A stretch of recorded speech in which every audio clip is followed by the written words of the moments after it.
Let epsilon be less than 0, closed and bounded means compact in every metric space, and the triangle inequality is a lie. What's up, math lads? Did you miss me? I'm sure you didn't. You were probably too busy studying for your abstract exam to watch another episode about abstract algebra. That's a lie. You were trying to do a future func run-through in Geometry Dash, and on your 179th attempt, decided it would be better to watch a video that explains the concept of abstract algebra to you, instead of absorbing the knowledge via sitting down, reading a textbook, and doing some problems. If you feel personally attacked by this, good. You can now wear those feelings as a badge of honor. That being said, we're all looking for balance in our lives. We want to balance personal lives with our work and student lives. Well, it's not much of a personal life, because studying math is mutually exclusive to having an active social life and meaningful relationships. Where was I going with that? Oh yeah, balance. A sort of symmetry. That's why today we're talking about symmetric groups. 10 out of 10 for smoothest transition of 2020. So to talk about symmetric groups, we need to talk about permutations. Permutations are just a rearrangement of elements. If I have a set containing the elements you, will, probably, and fail, we could rearrange them into probably, fail, you, will, and that would be one particular rearrangement of the set. If you want to know the number of possible permutations for this particular set, it's 4. No, 4 factorial. You know, honestly, I thought it was better than math dad jokes, but no. So if you have n elements to rearrange, the number of permutations is n times n minus 1 times n minus 2, all the way down to 1. So the number of arrangements for 5 objects is 5 factorial, or 5 times 4 times 3 times 2 times 1. One way to describe these rearrangements is by using a function that maps from one arrangement to another arrangement. These functions are bijective, which means we have closure when we combine these functions via function composition. We know these functions form a group since function composition is associative. The identity function, or don't touch it arrangement, is a part of the group, and the inverses are just inverse functions which are also functions within the set. This group of permutations on n objects is known as a symmetric group, denoted S sub n. Now, a drawn-out way to write out these functions is via a series of function diagrams, or even some matrix-like notation. But the most efficient way to represent these objects is with cycle notation. This is not to be confused with cyclic groups. It's already confusing enough as is, just like the confusion when I think about the infinite cycle of indifference provided by the void.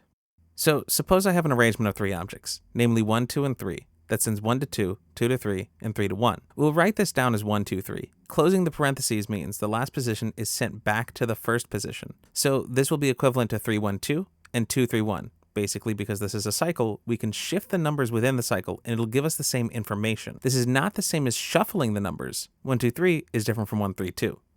If I have instead 1 being sent to 2, 2 sent to 1, and 3 sent to itself, then we write 1, 2, and then 3 separately, or equivalently 2, 1, and 3. Some will even drop the 3 entirely and instead just write 1, 2 by itself. The mathematical justification for this is that mathematicians are too lazy to make the extra pen strokes for the sake of your intuition. Now the reason we use this notation is to make composing these functions easier.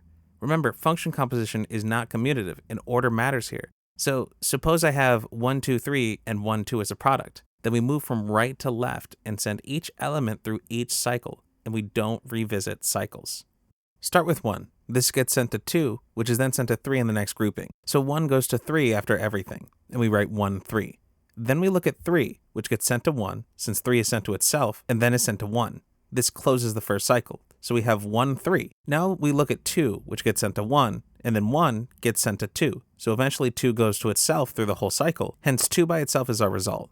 Our overall product is 1, 3, 2, or just 1, 3. Let's do a longer example from S5, which is the symmetry group of 5 elements.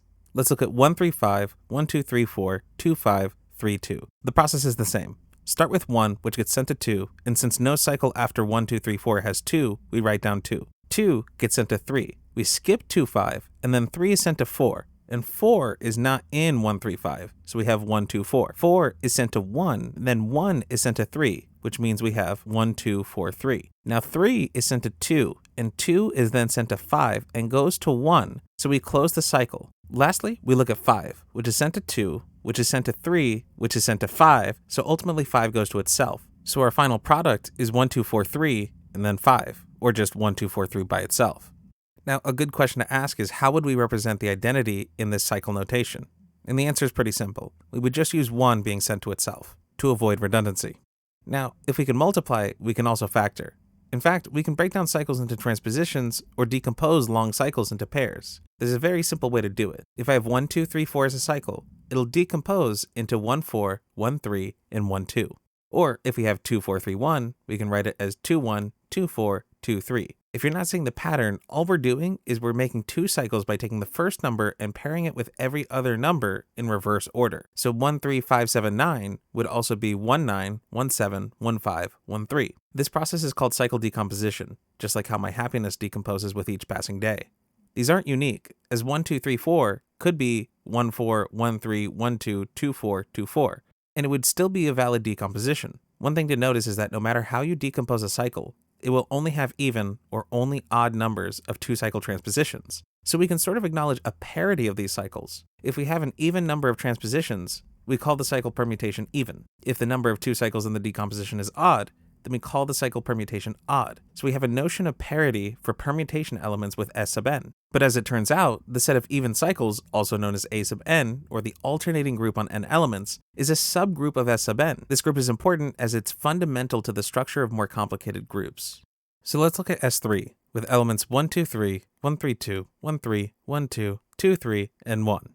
Suppose we're trying to find A3, then we must find all the even permutations. Well, 1, 3, 1, 2, and 2, 3 are all odd, since they have only a single 2-cycle, but 1, 2, 3 decomposes into 1, 3, 1, 2, and 1, 3, 2 can be represented as 1, 2, 1, 3, which are both even permutations. If you for a moment take that 1 technically has no 2 cycles, the subgroup A sub 3 is 1, 2, 3, 1, 3, 2, and 1. Simple, right?